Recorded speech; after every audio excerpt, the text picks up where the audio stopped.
নমস্কার, 99 নিউজ বাংলায় আপনাদের সবাইকে স্বাগত। আপনাদের সঙ্গে রয়েছে আমি কৌশিক। তিলোত্তমা এই নামটা এই মুহূর্তে কাশ্মীর থেকে কন্যাকুমারী আপামর ভারতবর্ষে মানুষের হৃদয়ে। গত 9ই আগস্ট রাতে, গভীর রাতে কলকাতার আরজিকর মেডিকেল কলেজ হাসপাতালে যে নৃশংস ঘটনা ঘটে গিয়েছে তা বোধহয় এখন আর কারোরই অজানা নেই।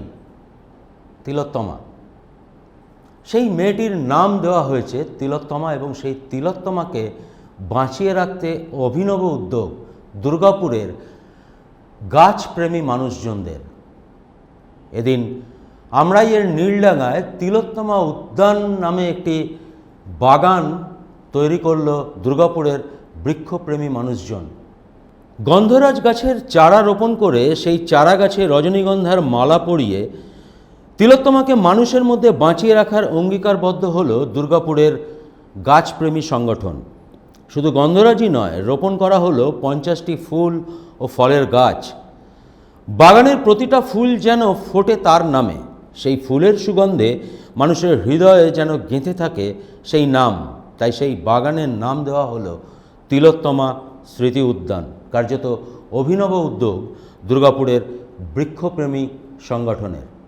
সংস্থারই সদস্যরা জানাচ্ছেন যে আজ প্রতিবাদের আগুন জ্বলছে প্রতিটি প্রান্তে, কিন্তু আমরা 100 বছর পরেও যেন তিলোত্তমাকে কেউ ভুলে না যায় তারই প্রচেষ্টা করছি। কি বলছেন তারা, শুনব। আমার তিলোত্তমার জন্য জাস্টিস চাক এবং তার সে যেন সুবিচার পায় এবং তাদের যারা অপরাধী তারা যেন সাজা পায়। আমরা এইভাবে প্রতিবাদ জানাচ্ছি এবং আমরা এই বৃক্ষের গলায় মালা পরিয়ে দিয়েছি। 2টি গন্ধরাজ চারা রোপণ করেছি, সেখানে মালা পরিয়ে দিয়েছি, মালা পরিয়ে তাদের স্মৃতি তর্পণ করেছি। বিভিন্ন জায়গায় সবুজায়নের লক্ষ্যেই কাজ করি আমরা। গোপাল মাঠে সবুজ বন সবুজ মন আমাদের একটা বড় প্রকল্প, যেখানে আমরা প্রায় 2000 গাছ লাগিয়ে একটা বন তৈরি করার চেষ্টা চালাচ্ছি বিগত 5 বছর ধরে।